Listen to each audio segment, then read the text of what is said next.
CII భాగస్వామ్య సదస్సుకు విశాఖ సర్వాంగ సుందరంగా సిద్ధమైంది. సుమారు 600 కోట్ల రూపాయలతో విశాఖను అంతర్జాతీయ స్థాయిలో గుర్తింపు తెచ్చే విధంగా సుందరీకరణ పనులు పూర్తి చేశారు. ఇక ఇదే అంశంపై మరింత సమాచారం విశాఖ నుంచి మా బ్యూరో చీఫ్ భరత్ కుమార్ అందిస్తారు. సిఐఐ భాగస్వామ్య సదస్సుకి విశాఖ వేదిక కానుంది. రేపటి నుంచి 2 రోజుల పాటుగా విశాఖ వేదికగా సిఐఐ భాగస్వామ్య సదస్సు జరగబోతుంది. దీనికి సంబంధించినంత వరకు కూడా రాష్ట్ర ప్రభుత్వం ఈ సదస్సును ప్రతిష్టాత్మకంగా తీసుకున్నటువంటి పరిస్థితి. ఇప్పటికే మనం ప్రధాన హాల్లో ఉన్నాం.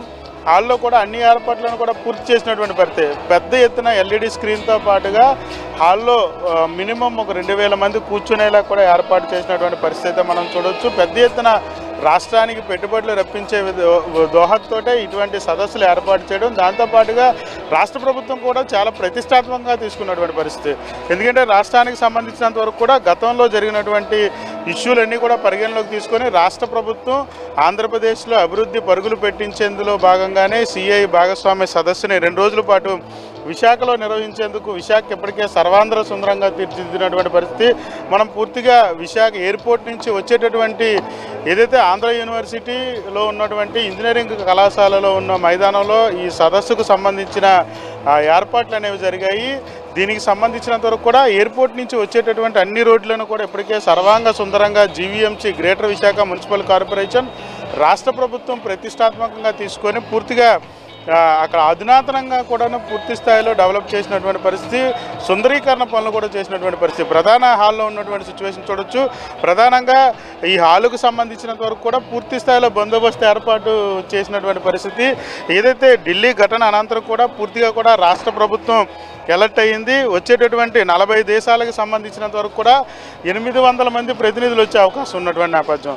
ఈ నేపథ్యంలో భద్రతా ఏర్పాట్లు కూడా అదే స్థాయిలో కట్టుదిట్టమైనటువంటి ఏర్పాట్లు చేసేటటువంటి పరిస్థితి ఉన్నటువంటి నేపథ్యం. పూర్తిగా ఇప్పటికే ఆంధ్ర యూనివర్సిటీలో ఉన్నటువంటి ఈ సిఐఐ సదస్సు జరిగేటటువంటి ప్రాంగణాన్ని పూర్తిగా పోలీసులు పహారాలోకి తీసుకున్నటువంటి పరిస్థితి. పూర్తిగా కూడాను పోలీసులు పటిష్టమైనటువంటి బందోబస్తు ఏర్పాటు చేసినటువంటి పరిస్థితి. సుమారు 40 దేశాలకు సంబంధించిన 800 మంది ప్రతినిధులు ఈ సదస్సుకు హాజరయ్యేటటువంటి పరిస్థితుల్లో వాళ్ళ భద్రతకు సంబంధించినంత వరకు కూడా రాష్ట్ర ప్రభుత్వం పూర్తి స్థాయిలో పోలీస్ శాఖ కట్టుదిట్టమైనటువంటి ఏర్పాట్లు చేసినటువంటి సిచ్యువేషన్ అయితే చూడొచ్చు. సదస్సు ప్రాంగణం మొత్తం కూడా సుందరీకరణ చేస్తున్నటువంటి పరిస్థితి మనం చూడొచ్చు. వచ్చేటటువంటి విఐపీస్ కూడా ఇప్పటికే చైర్స్ తీసుకొచ్చి సరుతున్నటువంటి పరిస్థితి. రేపు జరగబోయేటటువంటి సదస్సుకు సంబంధించినంత వరకు కూడా పూర్తి స్థాయిలో అన్ని ఏర్పాట్లు కూడా త్వరగా పూర్తవుతున్నటువంటి పరిస్థితి.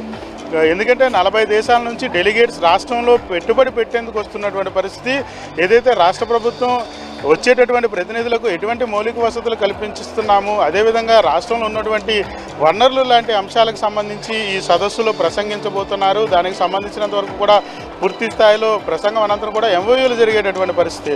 రాష్ట్రానికి 10 లక్షల పెట్టుబడులు తెచ్చేందుకు రాష్ట్ర ప్రభుత్వం ఈ సదస్సును ప్రతిష్టాత్మకంగా తీసుకుంటూ విశాఖ వేదికగా నిర్వహిస్తూ ఉంది. కెమెరా పర్సన్ నారాయణతో భరత్, మెగా 9 టీవీ, విశాఖ నుంచి.